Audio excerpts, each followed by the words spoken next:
right, joining me now to discuss the appropriations process and the bills that will set funding limits is the Senior Director of Governmental Affairs at the National Taxpayers Union, Tommy Aiello. Thank you for the time. Good afternoon. Thanks for having me. Okay, are we going to be budgeting by panic again? Because it seems like it happens. It seems like, there's a panic. We got to get it done before there's a government shutdown, and then we get another big bloated overspending bill, which Republicans say they don't want to do. Yeah, we've seen the same story time and again, but I'll say nothing pushes Congress to work faster than a looming deadline. We have about 2 months before the government shuts down. So what we would like to see between now and the end of September is for Congress to work on an appropriations bill that funds the government at a lower level, a much lower level than what we spent over the past fiscal year. So I'm hopeful, and I've seen the comments from Speaker Mike Johnson and from the Appropriations Committee Chairman Tom Cole, that we're going to spend less in FY26 than we did this year. Hopefully they keep their word.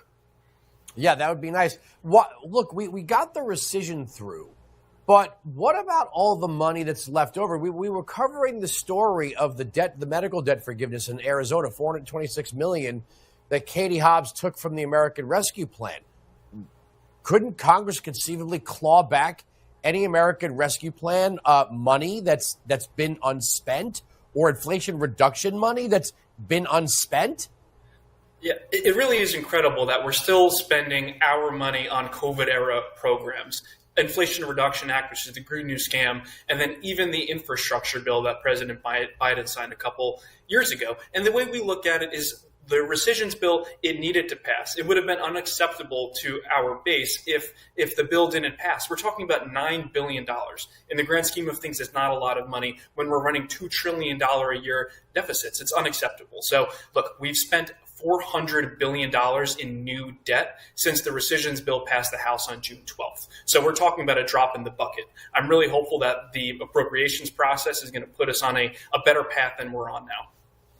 I mean, what else is going to get cut? If the government's going to spend at lower levels, something else is going to have to get cut. Republicans could conceivably say, look, the NATO nations are buying arms from the United States to give to Ukraine and putting in 5%, except for Spain, who probably should be kicked out for that. But if they're going to put up 5%, couldn't we conceivably spend less on defense without harming our national security? Yeah, 100%. The House is going to be taking up the defense appropriations bill, I think, this week. It was supposed to be up last week. But we're going to spend $1 trillion a year on our national defense. That's just the Pentagon. So that's about half of discretionary spending. It's an obscene amount of money considering we're really not at war. And this is how we land ourselves in a $37 trillion a year, $37 trillion national debt. From my perspective, we should party like it's 2019 again. We should spend the same amount of money we spent in pre-COVID times. Doing that, we would save about $400 billion a year just on the discretionary side of spending. That's for things like the Department of Education, the military, and all these other departments. But at the same time, we need to address that the core drivers of our deficits are Medicare, Medicaid, and Social Security. We sort of dealt with Medicaid a bit during the One Big Beautiful Bill negotiations, but there needs to be more. It's a $1 trillion a year program. We need to cut back on the waste that exists there. Well, let me borrow from good old Ron Paul. There's a difference between defense spending and military spending, right? Just like there's a difference between, COVID spending and where the money, some of this stuff, everything became infrastructure under COVID, right? High-speed internet, healthcare. Bernie told us healthcare was infrastructure, that child care was infrastructure.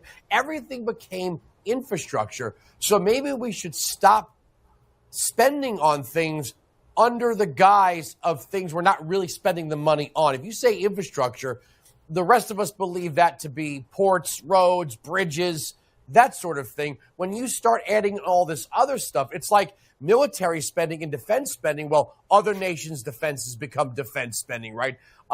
Going after, nations that may be harmful to our national interest becomes defense spending, even if that nation isn't actually attacking us. So maybe it's time to make sure that we have good defense and good infrastructure, but we don't just tuck a whole bunch of stuff under those umbrellas.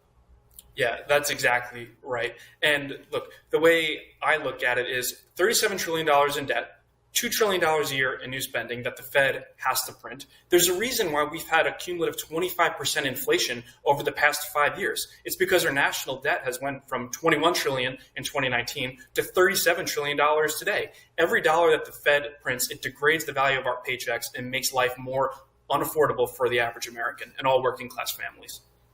Do you think that the penny plan is completely out of reach? I mean, they clawed back $9 billion.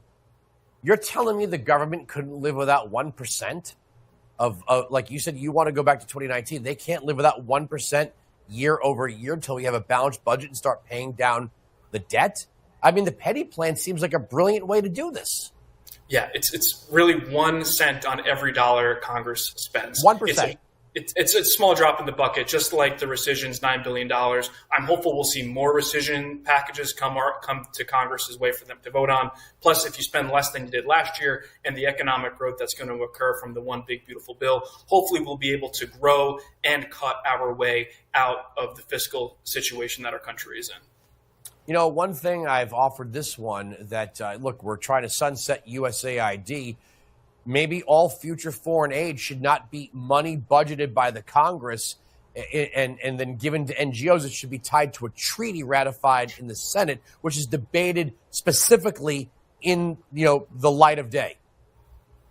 Yeah, I think all options should be on the table. And look, we haven't even touched on the real drivers of our debt, and that's Medicaid, Medicare, and Social Security. The discretionary spending that I mentioned, it's only about $2 trillion a year. And when I say only, it's still a lot of money to everybody, right? So look, there's a few plans that are on the table. I think as the more we talk about these plans and the more that we can not only look at them, but act upon them, we'll be able to get our fiscal house in order. But at the same time, we need to know that we're not going to fix our debt situation overnight. To get our fiscal house in order is a series of steps, and we can get there year after year, but we need to make progress year after year. Just saying we're going to do something isn't good enough anymore. Yeah, we could actually ease the pain of austerity now before it kicks us in the groin down the road. I got to leave it there. Thanks for joining us. Thank you.